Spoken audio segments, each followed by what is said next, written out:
हाँ, तो पिछले क्लास में हम लोग क्या क्या पढ़े थे लाइट के बारे में। फर्स्ट प्रॉपर्टी ऑफ लाइट क्या क्या था? रिफ्लेक्शन। हाँ ठीक है, मुख्य रूप से दो ही है, परावर्तन और अपवर्तन, रिफ्लेक्शन और रिफ्रैक्शन। ठीक है, उसके बाद हम लोग पढ़ाए थे स्कैटरिंग ऑफ लाइट, प्रकाश का संकीर्णन। ठीक है, उसमें हम प्रिज्म के बारे में बताए थे, सब कुछ बताए थे, कलर का वेवलेंथ बताए थे। तो सबसे हाईएस्ट वेवलेंथ किसका था? सबसे ज्यादा वेवलेंथ किसका था? किस कलर का था?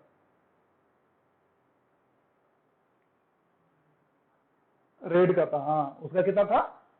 7800 एंगस्ट्रॉम था। ठीक है, और सबसे कम? सबसे कम किसका था? हाँ, उसका कितना था? उसका कितना था?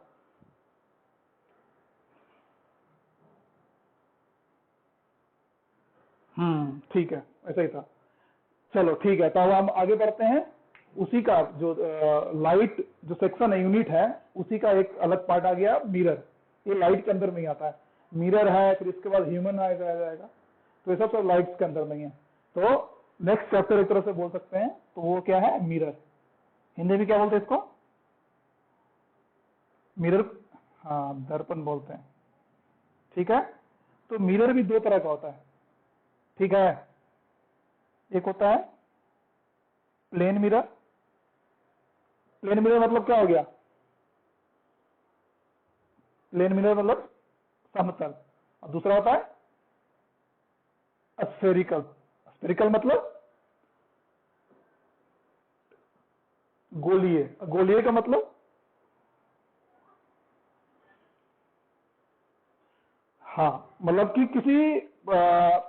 किसी वो गोला से, मतलब कि किसी गोल वस्तु से निकला होगा। करेक्ट। ठीक है ना, कुछ ऐसा रहता होगा। चलो, कुछ ऐसा रहता होगा, उसको काट कर, मतलब कि उत्तल और अवतल दर्पण बना है। तो हम बाद में बताएंगे उत्तल अवतल दर्पण क्या है। तो फिर इसका इसका दो पार्ट में बांट सकते हैं। पहला पहला क्या होगा बताओ? हिंदी में क्या बोलते हैं? उत्तल दर्पण। और दूसरा अवतल दर्पण। इस उन्होंने दिख रहा है। अब अब दिख रहा है। चलो हाँ, तो स्फेरिकल का भी दो पार्ट है। पहला उत्तल दर्पण और दूसरा, हाँ, तो उत्तल को इंग्लिश में क्या बोलते हैं? कॉन्वेक्स। कॉन्वेक्स। और अवतल को कॉनकेव। ठीक है, तो एक क्लियर हो गया। क्लियर हो गया ना कि अगर कोई पूछेगा कि मिरर कितने तरह का होता है, तो दो। एक होता है प्लेन और दूसरा होता है स्फेरिकल। स्फेरिकल को हम डिवाइड करेंगे तो एक उत्तल दर्पण होता है और एक अवतल दर्पण होता है। ठीक है, हाँ। चलो अब हम आगे बढ़ते हैं। ठीक है, यहाँ तक क्लियर है ना? यहाँ कोई डाउट? चलो, प्लेन में तो बिल्कुल डाउट नहीं होना चाहिए। प्लेन का मतलब प्लेन। ठीक है, जैसे हमारे यहाँ जो घर पे होता है दर्पण, मिरर जो होता है ना घर पे, जहाँ पे ड्रेसिंग करते हैं, सब करते हैं, तो सब प्लेन मिरर होता है। वो हम लास्ट में आएंगे, क्योंकि वो समझने का उसमें ज्यादा कुछ है नहीं। उस पर हम न्यूमेरिकल्स बनाएंगे, जो कि बहुत इंपॉर्टेंट है प्लेन दर्पण में। चलो, तो स्टार्ट करते हैं। चलो, कुछ दर्पण के बारे में बताते हैं। अभी हम बताएं कि एक होता है प्लेन टाइप का, एक होता है स्फेरिकल टाइप का।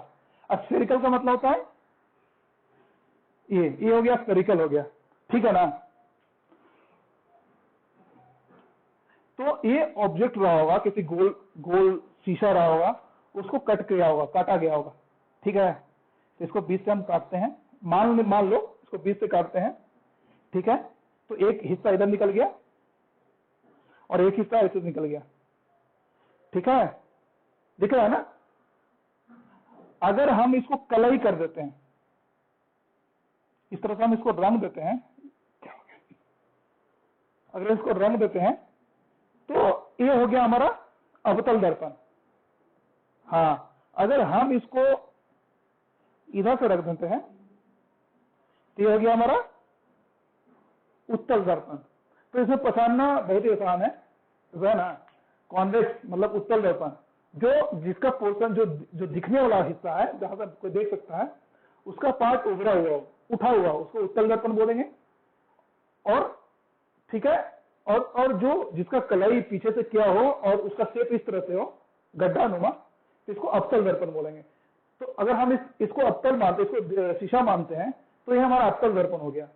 अगर हम इसको शीशा मानते हैं इस पोर्शन वाला को, तो इसको उत्तल दर्पण बोलेंगे। ठीक है, तो कलाई कलाई सुना है ना, कभी कभी बर्तन में भी कलाई होता है, मतलब तांबे का बर्तन से किसी बर्तन में क्या करता है, थोड़ा सा राउंड करके उस पर पेंट कर देता है, कलाई कर देता है। अगर कोई शीशा है, कोई शीशा लेकर आया और उसको घर ऐसे बिना पेंट किए बिना पीछे कुछ लगाए हुए तो दिखेगा तुम्हारा चेहरा? नहीं दिखेगा, नहीं दिखेगा। तो उसके लिए क्या करते हैं, पेंट कर देते हैं दर्पण में। तो एक तरफ पेंट करेंगे तो दूसरा तरफ तो दिखेगा। ठीक है, तो ये क्या था हमारा spherical. So these two are part of spherical mirror. ठीक है ना। तो अब यहाँ पे समझते हैं थोड़ा सा, ये गोलीय जो कुछ था, मतलब कि गोल जो पदार्थ था, उसके बीच से हम इसको काटे हैं। ठीक है, तो इसको एक चीज पहले हम दर्पण बना के करते हैं। हम सबसे पहले एक दर्पण ही बना लेते हैं, उसके बाद फिर इस पार्ट पे आएंगे, तब समझ में आएगा। चलो, तो हम मान के चलते हैं अवतल दर्पण पे चलते हैं। ठीक है, ये अवतल दर्पण है। ठीक है, ये अवतल दर्पण है। इसको हम बोलते हैं प्रिंसिपल एक्सिस। इस लाइन को क्या बोलते हैं? लाइन दिख रहा है? हाँ, इसको बोलते हैं प्रिंसिपल एक्सिस बोलते हैं। हाँ, इसको एक्सिस बोलेंगे। ये स्केच नहीं चल रहा है यार आज। इसको प्रिंसिपल एक्सिस बोलते हैं। ठीक है, इस पार्ट को पी बोलते हैं, पी फॉर पोल। इस पार्ट को बोलेंगे सी, इसको बोलेंगे एफ। ठीक है, सी का मतलब हो गया, पहले तो ये हो गया, जो लंबी लाइन है वो क्या बोलते हैं उसको?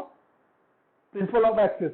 ठीक है, पी हो गया, पी मतलब जो ये पॉइंट है ना जहां पे दर्पण गुजरा है, जहां पे प्रिंसिपल एक्सिस गुजरा है, उसको पी बोलते हैं। पी मतलब पोल।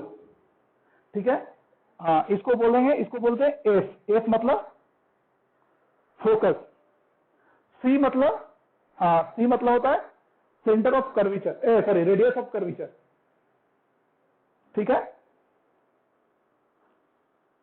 तो इसको सॉरी ये जो सी है उसको बोलते हैं सेंटर ऑफ कर्वेचर। और इसके पोल के बीच में और सेंटर के बीच में जो दूरी होता है उसको बोलते हैं रेडियस ऑफ कर्वेचर। इसके बीच पी और एफ के बीच को क्या बोलते हैं? फोकल लेंथ, एफ, जिसको एफ से डिनोट करते हैं। तो तुमको अब याद आ रहा होगा, हम स्पेरिकल बनाए थे, गोल वाला एक डायग्राम बनाए थे, इस तरह से बनाए थे ना डायग्राम। अब बोले थे इसको बीच से काटा हो गया, गोल पर आगे बीच से काटा गया। तो जो बीच से कटा हुआ है इसी चीज को बोलते हैं कर्वेचर, सेंटर ऑफ कर्वेचर। मतलब इस यहां से एक कट किया गया हुआ वस्तु, समझ रहा है ना? यहां से कट किया गया वस्तु, जैसे एक ब्रेड खाता है, तो ब्रेड का जो असली शेप होता है वो कुछ ईट टाइप का होता है, उसको फिर काटा जाता है। तो जो तुम एक ब्रेड का टुकड़ा लेता है तो पार्ट ऑफ वो ब्रेड होता है, पूरा फुल ब्रेड होता है। ठीक है ना? तो इसी तरह से जो भी उत्तल दर्पण हो या अवतल दर्पण हो, वो पार्ट ऑफ किसी स्फेरिकल ऑब्जेक्ट का होता है, किसी का पार्ट होता है। जरूरी नहीं है शीशा हो, स्टील भी हो सकता है, कोई किसी भी चीज का हो सकता है। तो ये समझ में आ गया सी क्यों बोलते हैं इसको? क्योंकि उस ऑब्जेक्ट को बीच से काटा गया, वो बीच का सेंटर पॉइंट है। समझ में आया? और इसको बोलते हैं पी, पोल। ठीक है, अब ये पोल और फोकस के बीच की दूरी को बोलते हैं एफ। क्या बोलते हैं? हाँ, एफ मतलब फोकस लेंथ। और सी और पी के बीच की दूरी को क्या बोलेंगे? क्या बोलेंगे? अभी बताया था ना। हाँ, हम दूरी बता रहे हैं, दूरी पूछ रहे हैं, दूरी क्या होगा? रेडियस, इस रेडियस को कुछ बोलते थे ना, रेडियस ऑफ किसका? कर्वेचर का। हाँ, रेडियस ऑफ कर्वेचर, इसको हिंदी में क्या बोलते हैं पता नहीं। ठीक है ना? ये समझ में आ गया कॉन्सेप्ट पूरा? गोल है, गोल से किसी ऑब्जेक्ट को काटा गया होगा तो जो बीच का जो बिंदु होगा, बीच का पॉइंट होगा, वो होगा सेंटर ऑफ कर्वेचर, ठीक है। और इसको हम पी मान लेते हैं, जहां से प्रिंसिपल एक्सिस क्रॉस करता है उसको पी मानते हैं, और इसको एफ मानते हैं, इसको सी मानते हैं। एफ मतलब फोकस, जहां पे फोकस होगा चीजें। अगर हम चलो यहाँ पे एक चीज क्वेश्चन पूछते हैं, अगर हम फोकल लेंथ 2 सेंटीमीटर है तो आर की वैल्यू क्या होगी? अगर यहाँ पे एफ इक्वल टू 2 है तो आर इक्वल टू क्या होगा? 4 होगा। हाँ, क्योंकि ये जो दूरी है ये 2 FR है, मतलब जितना यहाँ की दूरी है तो इसका डिस्टेंस और इसका डिस्टेंस, दोनों का डिस्टेंस क्या होगा? इक्वल होगा। हाँ, तो दोनों का डिस्टेंस इक्वल होगा। तो हम कह सकते हैं कि अगर एफ 2 सेंटीमीटर है तो सी और पी का वैल्यू 2FR होगा। यहां तक क्लियर? किसी क्वेश्चन यहां पे? चलो आगे बढ़े, ठीक है। यहां तक कोई क्लियर है? किसी क्वेश्चन है तो पूछो, टाइप भी कर सकते हो। चलो ठीक है, कोई क्वेश्चन नहीं।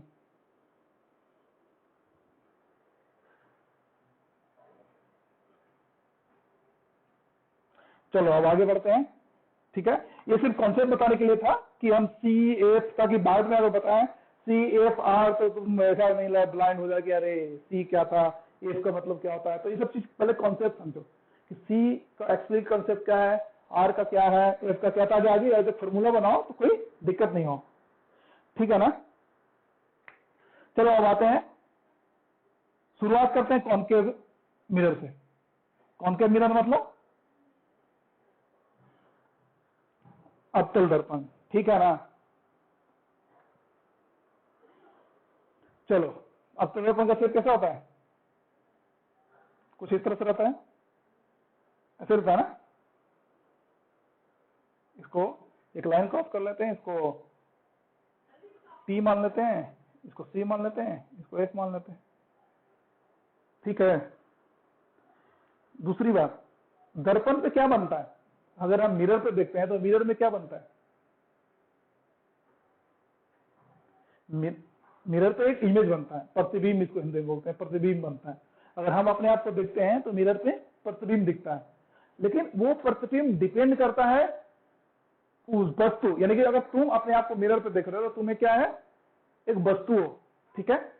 चाहे कोई भी चीज अगर हम वहां पे मिरर पे दिखाते हैं तो एक वस्तु होता है, तो जो इमेज बनेगा उसके दूरी पे डिपेंड करता है, ठीक है, कि उस बीच के दूरी क्या है, ये सब। अच्छा, एक चीज और, तुम्हें ये पता होगा कि जब हम कोई मतलब ये जो दर्पण होता है, जो नॉर्मल वाला जो प्लेन दर्पण होता है, तो फुल बॉडी देखने के लिए कितने हाइट का चाहिए? लेट सपोज कि मेरा 6 फीट का हाइट है, मेरे बॉडी का 6 फीट का हाइट है, हमको फुल लेंथ देखना है इमेज में, मतलब मिरर में, तो हमको मिनिमम कितना लेंथ का हमको चाहिए मिरर? अनु कितना लेंथ का चाहिए हमें?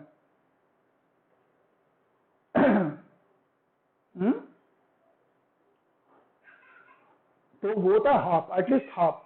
अगर हम 6 फीट का है तो हमें 3 फीट का मिनिमम मिरर चाहिए, ताकि हम मेरा फुल बॉडी उसमें दिख सके। समझ में आया कब? क्लियर? 3 फीट के मिनिमम हाइट का मिरर चाहिए, तो पूरा पूरा बॉडी इसमें दिखेगा, जिसमें 6 फीट का, ठीक है ना। क्लियर? चलो अब आगे बढ़ते हैं। तो अब एक चीज बताओ इसमें,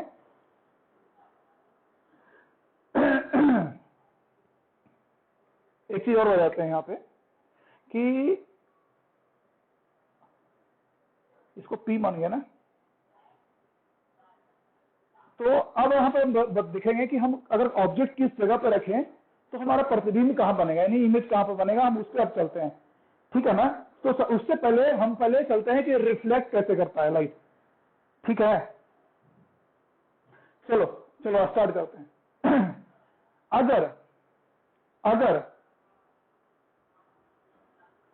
अगर कोई लाइट प्रिंसिपल एक्सिस के पैरेलल चले, किसके पैरेलल चल रहा है? प्रिंसिपल एक्सिस के पैरेलल चले तो उसका फोकस कहां बनेगा?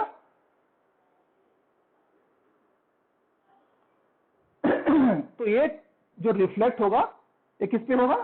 एफ पर होगा, करेक्ट? यहां तक समझ में आया? यहां तक क्लियर है? तो इस तरह से अगर तुम नोट डाउन करना चाहो तो नोट डाउन कर सकते हो, ठीक है ना? अनु तुमको समझ में आ रहा है कि नहीं समझ में आ रहा है? अनु, यहां तक क्लियर है? वो तो है ही नहीं अब। चलो एनीवे,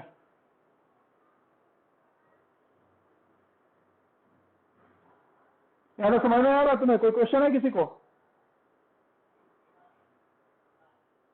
चलो, अगर हम यही अगर चीज बोले कि ये जो लाइट है फोकस से आ रहा है तो अब कहां से रिफ्लेक्ट होगा? इस तरह से रिफ्लेक्ट होगा ना? यहां तक क्लियर है? यानी कि एक दूसरा कंडीशन हो गया। पहला कंडीशन क्या था कि अगर कोई लाइट प्रिंसिपल एक्सिस के पैरेलल चले तो वो फोकस पे गुजरेगा, ठीक है? अगर कोई लाइट फोकस के थ्रू आ रहा है तो वो प्रिंसिपल एक्सिस के पैरेलल क्रॉस करेगा। यहां तक क्लियर है? वाइस वर्सा हो गया, ठीक है? कोई क्वेश्चन यहां पर? कोई कंफ्यूजन? ठीक है ना? तो अगर पैरेलल एफ से आएगा तो रिफ्लेक्ट होगा प्रिंसिपल एक्सिस के पैरेलल ही। चलो, और क्या कंडीशन हो सकता है? एक कंडीशन हो सकता है कि अगर सी से क्रॉस करे तो, अगर सी से क्रॉस करे तो, अगर सी से लाइट आ रहा है तो, अगर सी से लाइट आ रहा है तो ये ध्यान रखना, तीसरा कंडीशन, सी से लाइट आ रहा है तो सी पे ही क्रॉस कर जाएगा, मतलब जहां से आ रहा है वहीं पे वापस चला जाएगा। हाँ, उसी के समानांतर, समानांतर नहीं बोलेंगे, उसी के दिशा में वो चला जाएगा। यहाँ तक क्लियर है? कितना कंडीशन हो गया? 3 कंडीशन हो गया ना? अब चौथा कंडीशन नोट डाउन करना, कर लेना, कम से कम फिगर नोट डाउन करना ताकि बाद में तुम अपना समझ सको। चलो, तीसरा एक तो हम पैरेलल गुजार दिए, एक एफ पे गुजार दिए, एक सी पे गुजार दिए, अब एक बच गया पी। अगर पी पे गुजारे तो उसी के कौन बनाते हो? एक याद है वो बताए थे, आपतन कोण परावर्तन कोण वाला, इंसिडेंट रे और रिफ्लेक्टेड रे, ठीक है? तो वो वही हो गया। तो ये दोनों का एंगल बराबर हो जाएगा। अगर पी पे क्रॉस, अगर पी पे कोई लाइट आया तो रिफ्लेक्ट पी पे, पी के कोणीय मतलब कोण पे हो जाएगा, परावर्तन कोण बना के चलेगा, ठीक है? ये बराबर हो जाएगा। अगर ये 30 डिग्री का बना रहा है तो यहाँ पे भी 30 डिग्री का बनेगा, ठीक है? चलो, तो ये हो गया लाइट का। ये किसका बता रहे हैं हम अभी तक? ये अवतल दर्पण का बता रहे हैं। हाँ, अब आगे बढ़ते हैं। तो अभी तक हम बता रहे थे कि अगर कोई लाइट कहां से गुजरेगा तो वो कहां से रिफ्लेक्ट होगा, ठीक है? अब अभी तक हम, क्योंकि मिरर है तो अब मजा आ जाएगा तब जब हम उस पर कोई वस्तु रखेंगे तो प्रतिबिंब कहां पर बनेगा, करेक्ट? तो अब उसका देख लेते हैं। तो इसको हम बोल सकते हैं position of object, position of object and image, ठीक है? चलो आगे बढ़ते हैं। तो इसमें कितने पॉसिबल वेज होगा कि हम ऑब्जेक्ट को रख सकें? इस तरह से था ना दर्पण, उत्तल दर्पण, पी, एफ एंड सी, यही था ना?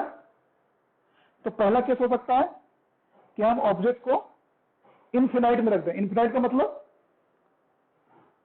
अनंत, मतलब जिसका हम दूरी कैलकुलेट नहीं हो सकते। और कोई एग्जांपल बताओ इनफिनाइट दूरी का ऑब्जेक्ट का?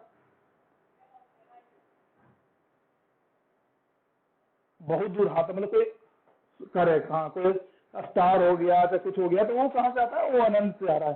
तो एक तरह से एग्जाम्पल हो गया। दूसरा पॉसिबल केस क्या हो सकता है ऑब्जेक्ट रखने का? एक तो हम अनंत पे रख दिए, तो दूसरा हो सकता है अनंत और सी के बीच में, अनंत और सी के बीच में। हाँ, तो एक यहां से हो सकता है, दूसरा सी पे भी रख सकते हैं, करेक्ट? तीसरा सी और एफ के बीच में रख सकते हैं, चौथा एफ पे रख सकते हैं और एफ ऑफ पी के बीच में रख सकते हैं, ठीक है ना। यही पॉसिबल केसेस हो सकते हैं किसी ऑब्जेक्ट को रखने का। क्लियर? कोई यहाँ पर कंफ्यूजन? तो एक इन्फिनाइट पे रख सकते हैं, इन्फिनाइट और सी के बीच में, सी पे, सी और एफ के बीच में, एफ पे, एफ और पी के बीच में। क्लियर? चलो अब यहाँ पे कंडीशन देखो। अगर हम ऑब्जेक्ट को इन्फिनाइट पे रखते हैं, अगर हम ऑब्जेक्ट को इन्फिनाइट पे रखते हैं तो इमेज फोकस पे बनेगा। लिखना है लिख लो। अगर कोई ऑब्जेक्ट को हम इन्फिनाइट पे रखते हैं तो इमेज फोकस पे बनेगा। हाँ, ठीक है। चलो अगर हम ऑब्जेक्ट को इन्फिनाइट और सी के बीच में रखते हैं तो इमेज कहां बनेगा?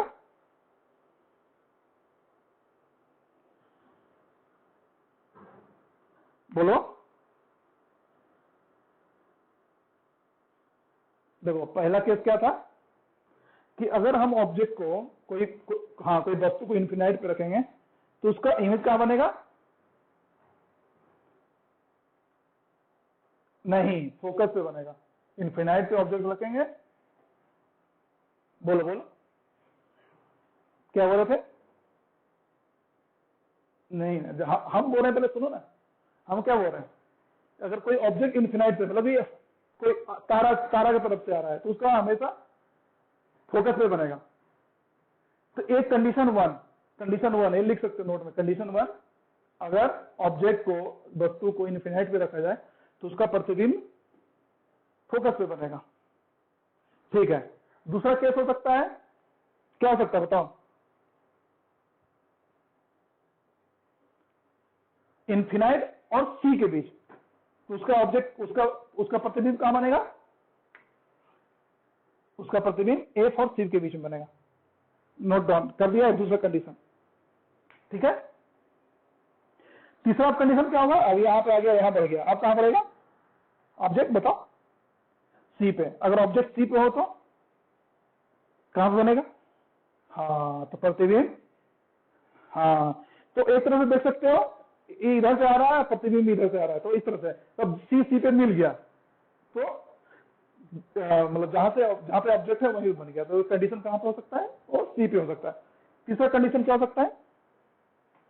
अगर ऑब्जेक्ट सी और एफ के बीच में हो तो, हाँ, सी और एफ के बीच में हो तो कहां पे? तो सी और अनंत के बीच में, ठीक है। ये, हाँ, ये हो गया चौथा कंडीशन। पांचवा कंडीशन क्या हो सकता है? ऑब्जेक्ट कहां रखेंगे? एफ पे। तो हाँ, तो प्रतिबिंब कहां बनेगा? तो सही बात है, तो इसका जो प्रतिबिंब बनेगा अनंत पे बनेगा, ठीक है। और कोई बच रहा है कंडीशन? और कोई कंडीशन बच रहा है? नहीं ना? अच्छा, एफ और पी के बीच में बच रहा है। हाँ, एफ, हाँ, तो एफ और अगर पी के बीच में है, ये देखना, ये ध्यान से, हाँ, एक कंडीशन, ये इंपॉर्टेंट केस है। एफ और पी के बीच में अगर ऑब्जेक्ट बना तो इसका प्रतिबिंब प्रदर्शन के पीछे बनेगा। हाँ, ये यूनिक केस है, ठीक है। तो ये हमारा पॉसिबल कंडीशन हो गया, ठीक है। चलो अब आगे बढ़े। यहाँ पे कोई कंफ्यूजन बता दो, किसी को कंफ्यूजन है बताओ। किसी को कंफ्यूजन है जी यहाँ पे?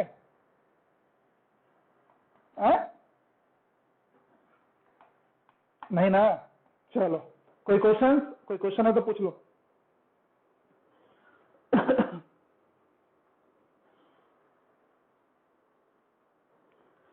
बताओ, कोई क्वेश्चन है तो।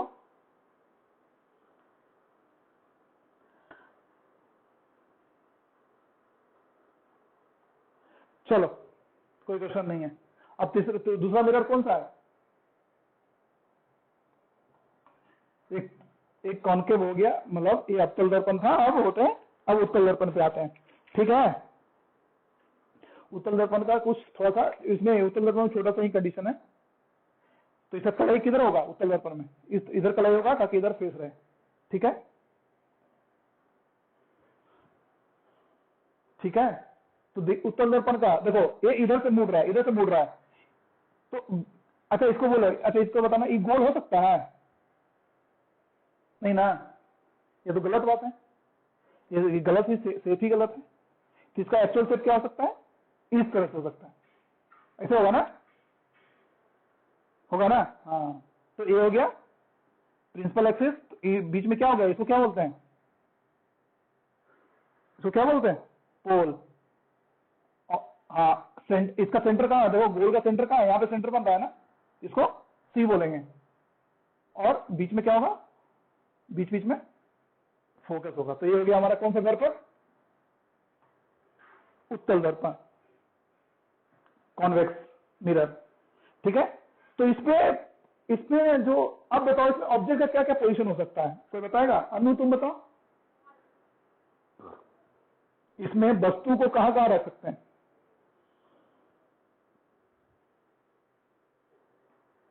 बताओ। फेस इधर है, फेस इधर है, तो ऑब्जेक्ट कहां रखेगा?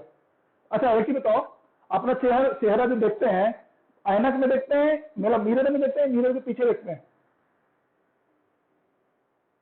मिरर में देखते हैं ना, तो इसका मिरर किधर है, तो इसका फेस किधर है, मिरर का फेस किधर है, इस तरफ है, पी तरफ है ना। हाँ, तो पहला कंडीशन क्या हो सकता है, तो पहला कंडीशन ऑब्जेक्ट को कहां रख सकते हैं, इन्फिनाइट में, कहां रख सकते हैं, इन्फिनाइट में। दूसरा कंडीशन क्या हो सकता है, इन्फिनाइट और पी के बीच में। ये दो कंडीशन हो गया, एक दो कंडीशन हो सकता है, तीसरा कंडीशन नहीं हो सकता है, क्योंकि हम ऑब्जेक्ट को दर्पण के पीछे नहीं रख सकते। क्लियर, क्लियर है, कंफ्यूजन है तो बता दो यहां तक। चलो, अगर ऑब्जेक्ट को इन्फिनाइट पे रखते हैं, ऑब्जेक्ट को अगर इन्फिनाइट पे रखते हैं तो इमेज के साथ कहां पे बनेगा, बताओ। ऑब्जेक्ट को इन्फिनाइट पे रखते हैं तो यहां भी जो इमेज बनेगा वो कहां बनेगा, फोकस पे बनेगा। हाँ, फोकस पे बनेगा, और एक काल्पनिक टाइप का होगा। ये कैसा होगा, काल्पनिक, काल्पनिक होगा, सीधा होगा और छोटा होगा। तीन चीजें यहां पे ऑब्जेक्ट रखेंगे। अच्छा, एक चीज तो मेन चीज तो हम बताना भूल ही गए, दर्पण पे अच्छा उसका यूज, चलो ठीक है, इसके बाद हम बता देंगे कि हर दर्पण का क्या क्या यूज हो सकता है। ठीक है ना, चलो। तो यहाँ पे हम, अगर हम यहाँ पे ऑब्जेक्ट रखते हैं इन्फिनाइट पे, तो इसका इमेज कहां बनेगा, फोकस पे बनेगा। अगर इन्फिनाइट, दूसरा कंडीशन क्या सकता है ऑब्जेक्ट रखने का,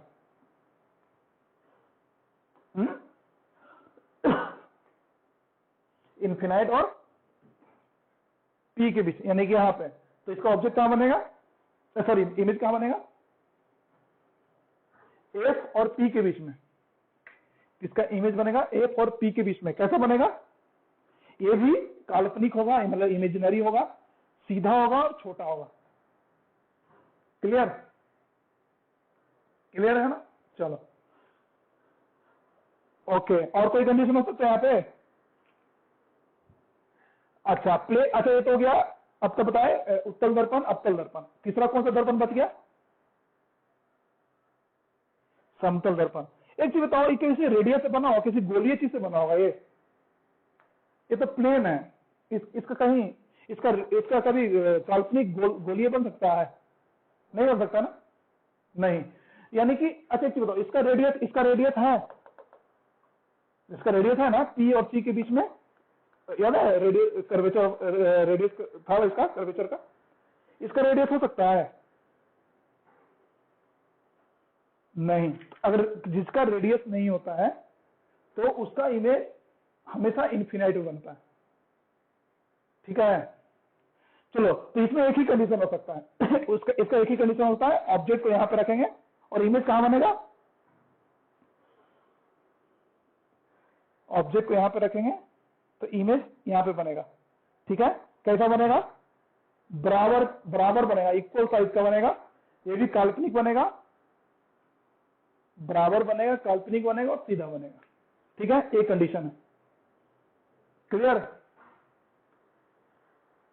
यहां तक क्लियर? कोई क्वेश्चन है तो बता दो, कोई क्वेश्चन है तो पूछो।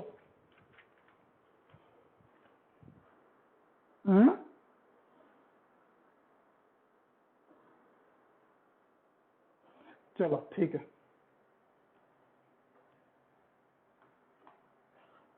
अच्छा एक क्वेश्चन हम पूछते हैं, यहाँ पे हमको सोल्यूशन तुम लोग बताना, ठीक है? चलो सोल्यूशन बताना। ये कौन सा दर्पण है पहले बताओ? अवतल दर्पण है, ठीक है। हाँ, ये इसको एफ बोलते थे, इसको मान लेते हैं, यहाँ पे सी मान लेते हैं। अगर इसका दूरी 15 सेंटीमीटर है, इसका दूरी मतलब इसका दूरी क्या हो सकता है? इसको क्या डिनोट करते हैं? एफ से। F equal to 15 centimetre. F मतलब focus length equal to 15 centimetre. तो अब बताओ आर इक्वल टू कितना होगा? 30 होगा। बहुत बढ़िया, यही क्वेश्चन था। ऐसा ही क्वेश्चन आएगा तुम्हारे किताब में भी, ऐसा ही क्वेश्चन रहता होगा, बस ज्यादा होगा नहीं। फॉर्मूला पे हम आएंगे, फॉर्मूला हम सबसे लास्ट में फॉर्मूला पे आएंगे, ठीक है ना? इसका फॉर्मूला भी इंपॉर्टेंट होता है दर्पण का, तो हम फॉर्मूला पे आते हैं। यहाँ पे कोई क्वेश्चन? अब बड़ा मजेदार चीज पे आने वाला है। यहाँ पे कोई किसी को क्वेश्चन है तो बताओ। चलो अब छोटा यहाँ पे, और छोटा लेकिन बहुत इंपॉर्टेंट, और हम ट्रिक्स के थ्रू इसको बता रहे हैं। अगर हम अच्छा एक चीज बताओ, मेरे साथ कौन कौन घूमने गया था यहाँ पे म्यूजियम में? म्यूजियम था कौन सा? नहीं, साइंस सेंटर में। तुम गया था छोटा, साइंस सेंटर गया था ना? देखा था वहां पे एक इमेज वाला कमरा था, दर्पण वाला कमरा, जहां पे बैठे थे, इन्फिनाइट फोटो दिख रहा था, बहुत सारा फोटो दिख रहा था ना? तो सब यही साइंस। अगर तुम इसको दर्पण को बढ़िया से पढ़ लिया तो तुम वैसा कमरा तुम भी बना सकते हो, करेक्ट? तो बस इसके लिए साइंस का पता होना चाहिए, यानी कि लाइट्स के बारे में पता होना चाहिए। चलो अब बताते हैं क्या क्या आता है। ये कौन सा दर्पण है?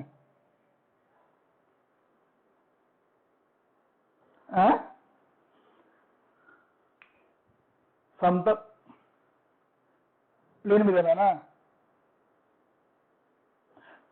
चलो अगर हम दो प्लेन मिरर को कुछ एंगल पे रखें, लेट सपोज ए, इसको रख देते हैं, ठीक है? और कुछ इस तरह से रख देते हैं, ठीक है? 30 डिग्री के बीच में रख देते हैं, यानी कि हम दो दर्पण को कितने डिग्री पे रख दिए? 30 डिग्री पर। तो क्वेश्चन आ सकता है कि अगर हम कोई दो दर्पण को 30 डिग्री के बीच में रख देते हैं और इसके बीच में वस्तु को रख देते हैं, मतलब कि ऑब्जेक्ट को रख देते हैं, तो नंबर ऑफ इमेज कितने बनेंगे, यानी कि कितना इमेज बनेगा? अच्छा एक चीज बताओ, तुम ऐसे मिरर है, तुम भी सामने एक मिरर है, ठीक है? तो इमेज कितना बनता है? एक ही इमेज बनता है ना? एक ही इमेज लगता है, एक इमेज बनता है, ठीक है? अब लेकिन यहाँ पे कितना मिरर है? 2 मिरर है। तो 2 मिरर के बीच में, तो ये ट्रिक्स याद रखना। अच्छा ये कितना डिग्री होता है पूरा गोल? 360 डिग्री, ठीक है? क्वेश्चन में कितना पूछा गया है? ठीक है, डिवाइड करेंगे तो कितना आएगा बता दो हमको नहीं आता मैथ।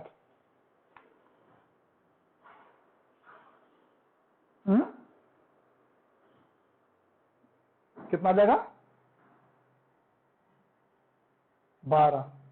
तो आंसर आ गया।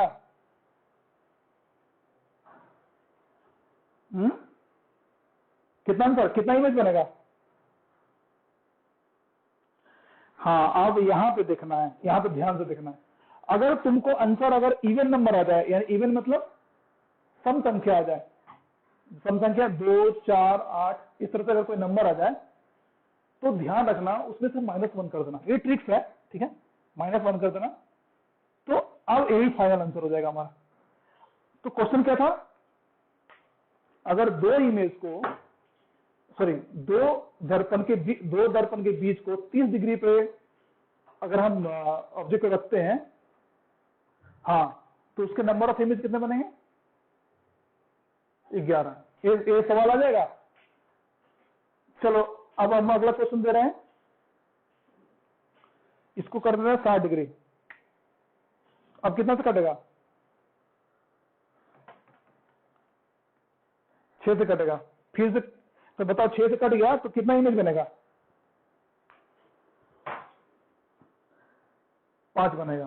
चलो ठीक है, ये समझ में आ गया। इवन नंबर 6 ये ध्यान रखना, कट जिससे कट गया तो उसको ध्यान रखो कि वो है क्या, सम संख्या है या विषम संख्या है, ऑड नंबर है या इवन नंबर है। तो ये तो पहले मिल गया, इवन नंबर है। तो अगर सम संख्या मिल गया तो -1, सिंपल फॉर्मूला, ठीक है। अब तुम्हारा क्वेश्चन होगा सम संख्या का, विषम संख्या आ गया तो, है ना क्वेश्चन। तो चलो अब विषम संख्या भी देख लेते हैं। तो बताओ किससे डिवाइड करेंगे विषम संख्या हो जाए?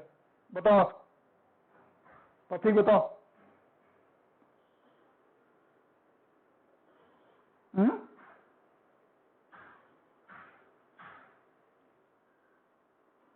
270 डिग्री एकदम ऐसे न रखेगा जी।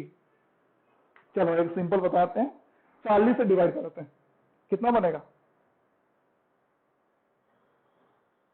9 हुआ ना।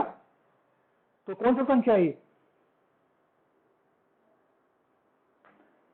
विषम संख्या। तो इसमें भी -1 करेंगे तो प्रतिबिंब कितना बनेगा? 8। लेकिन लेकिन लेकिन लेकिन यहाँ पे बहुत बढ़िया से गौर से यहाँ पे ध्यान में रखो, अगर क्वेश्चन इस तरह से रहे, क्वेश्चन इस तरह से रहे कि दो मिरर के बीच में, सेंटर में, हम सेंटर में बोल रहे हैं। अच्छा एक बताओ, ये दो मिरर के बीच में रख सकते, कहीं भी रह सकते हैं, इमेज कहीं भी रह सकते हैं ना, लेकिन इसके बीच में सपोज की ये 30 डिग्री है, हम इमेज यहाँ पर रख सकते हैं, इसके पास में भी रख सकते हैं, यहाँ पे भी रख सकते हैं, यहाँ पे भी रख सकते हैं, कहीं भी रख सकते हैं। लेकिन अगर क्वेश्चन में बोला गया है कि दो दर्पण के बिल्कुल बीच में हो, यानी कि बीच मतलब अगर हम यहां पर रखें तो इन दोनों का जो बराबर होगा, डिस्टेंस होगा, दोनों का इक्वल होगा, करेक्ट।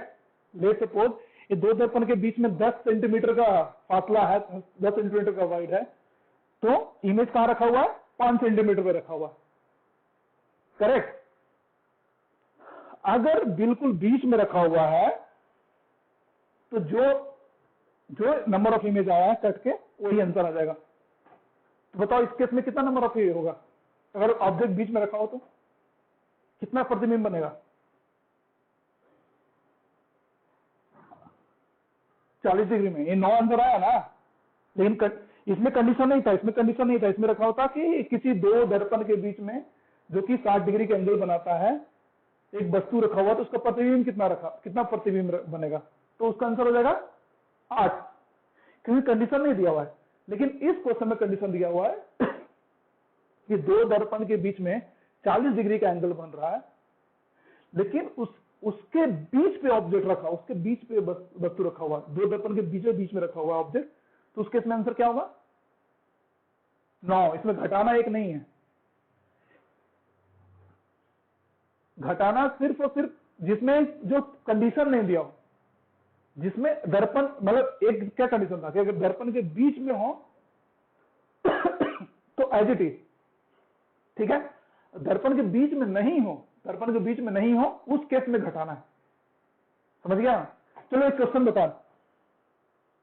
हाँ बोलो। नहीं, फिर वही गलती करा। सुनो, अब ध्यान से सुनो एवरीवन, अब ध्यान से सुनो। पहला कंडीशन, अगर तो ऐसा क्वेश्चन पूछा जा रहा है कि दो दर्पण के बीच में इतना एंगल बन रहा है और उसको 360 से डिवाइड करने पे अगर सम संख्या आ जाए, ध्यान देना यहाँ पे पॉइंट है, सम संख्या आ जाए मतलब इवन नंबर आ जाए, तो आंख बंद करके -1 करके आंसर दे देना। सम संख्या में ये सम संख्या है ना,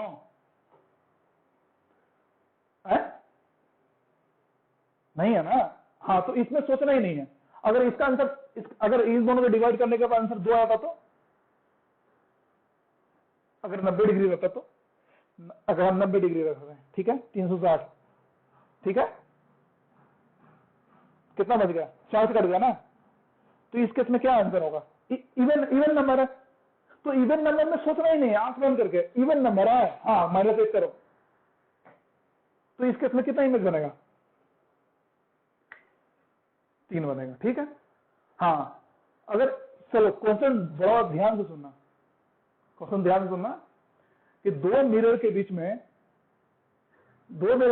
40 डिग्री का एंगल बन रहा है और वस्तु को उसके बीच में, वस्तु को उस दर्पण के बीच में कहीं भी रखा हुआ, सेंटर पे नहीं रखा हुआ, कहीं भी रखा हुआ है, तो उसका इमेज कितना बनेगा, प्रतिबिंब कितना बनेगा। याद रखना क्वेश्चन में लिखा हुआ है, क्वेश्चन में लिखा हुआ ही नहीं है कि बीच में रखा हुआ। अगर क्वेश्चन में लिखा हुआ है कि दर्पण के बीचों बीच में ऑब्जेक्ट रखा हुआ है, तब क्या होगा, बीचों बीच में रखा हो तो घटाएंगे नहीं घटाएंगे, एज इट इज रहेगा, एज इट इज रहेगा, हम बता रहे नहीं घटाएंगे। समझ में आया नहीं आया, कंफ्यूजन, यहां पे कंफ्यूजन हो रहा है लोग। इवन नंबर पे कंफ्यूजन है किसी को, ठीक है, और कंफ्यूजन कहां पे, ऑड नंबर पे, यही ना। तो देखो सिंपल सा, पहला कंडीशन इवन, तो आंसर -1, मतलब जो भी डिवाइड करके आएगा -1। दूसरा कंडीशन ऑड नंबर आएगा डिवाइड करने के बाद, तो अगर कोई इसमें, तीसरा कंडीशन है ऑड नंबर आया और ऑब्जेक्ट सेंटर में रखा हुआ है, तो इस केस में, इसमें केस में क्या होगा, जो भी ऑड आया वही आंसर होगा, और इसमें अगर सेंटर में नहीं रखा हुआ है ऑब्जेक्ट, तो जो आया -1। कोई कंफ्यूजन यहां तक, अनु कोई कंफ्यूजन, कोई क्वेश्चन?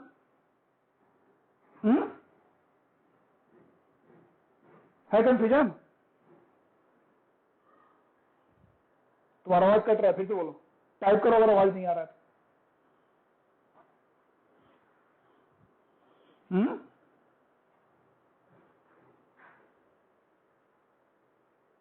ठीक है, कोई क्वेश्चन है अनु? हाँ बोलो क्या क्वेश्चन है। चलो एक मेरे तरफ से क्वेश्चन है। ऐसा भी तो हो सकता है कि दो दर्पण को बिल्कुल समानांतर रखा हो और कोई एंगल ही ना बना हो और ऑब्जेक्ट यहां पे हो सकता है ना, मतलब यहाँ पे कोई एंगल है, यहाँ पे कोई एंगल नहीं दिए, यहाँ पे सिंपल है कि दो दर्पण समानांतर रखा हुआ है, पैरेलल रखा हुआ है और उसके बीच में ऑब्जेक्ट है, तो बताओ इमेज का संख्या कितना होगा, बताओ। बिल्कुल सही, अनंत। हाँ, 360 डिवाइडेड बाई 0 क्या होगा, तो इन्फिनाइट में जाएगा। हाँ, तो ये इन्फिनाइट, अनंत में जाएगा। ये न्यूमेरिकल बिल्कुल बहुत इंपॉर्टेंट है। ये कहाँ काम आएगा, तुम्हारे जो सिलेबस है उसमें तो काम आएगा ही, मतलब कि 9th 10th में काम आएगा, 11th में भी काम आएगा ये, और जो भी कंपटीशन की तैयारी कर रहा है ऐसा क्वेश्चन पूछना ही पूछता है, ठीक है ना। तो इसको बिल्कुल 3 कंडीशन है, बहुत इजी सा कंडीशन है। सेंटर में अगर ऑड नंबर आया, सिर्फ इवन के साथ कुछ करना ही नहीं है, इवन के साथ माइनस करना है बस, उसके साथ कोई कंडीशन ही नहीं। ऑड के केस में अगर ऑब्जेक्ट को बोला गया कि दो मिरर के बिल्कुल बीच में रखा हुआ है तो एज इट इज रहेगा, ठीक है। अगर ये दिया ही नहीं है कि बीच में नहीं रखा हुआ है तो उसको -1 कर देंगे, ठीक है। यहां तक क्लियर? किसी को कोई क्वेश्चन, कोई क्वेश्चन? चलो थोड़ा सा यहाँ पे 2 मिनट का ब्रेक।